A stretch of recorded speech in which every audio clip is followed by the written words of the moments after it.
Hello friends, welcome to స్వరాస్టిక్స్. ఈరోజు జనవరి 12 మీ అందరికీ తెలుసు నేషనల్ యూత్ డే సెలబ్రేట్ చేసుకుంటున్నాం. సో దానికి సంబంధించిన హిస్టరీ తెలుసుకుందాం.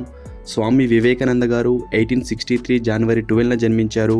ఆయన బర్త్ యానివర్సరీని ఉద్దేశించి జనవరి 12న ఈ నేషనల్ యూత్ డే సెలబ్రేట్ చేసుకుంటున్నాం. వివేకానంద గారు వెస్ట్ బెంగాల్లోని కోల్కత్తాలో జన్మించారు. అతని ఒరిజినల్ నేమ్ నరేంద్రనాథ్ దత్తా. వివేకానందునికి స్వామీజీ అని బిరుదిచ్చింది మహారాజా అజిత్ సింగ్ గారు. అండ్ 1893లో చికాగోలో జరిగిన పార్లమెంట్ ఆఫ్ ద వరల్డ్ రిలీజియన్లో వివేకానంద గారు మాట్లాడడం జరిగింది. స్వామి వివేకానంద రాక్ మెమోరియల్ అనేది కన్యాకుమారిలో ఉంది. ఈ నేషనల్ యూత్ డే అనేది 1895 నుండి సెలబ్రేట్ చేసుకుంటున్నాం. 2024 యూత్ డే ఫెస్టివల్ అనేది మహారాష్ట్రలోని నాసిక్లో సెలబ్రేట్ చేస్తున్నాం.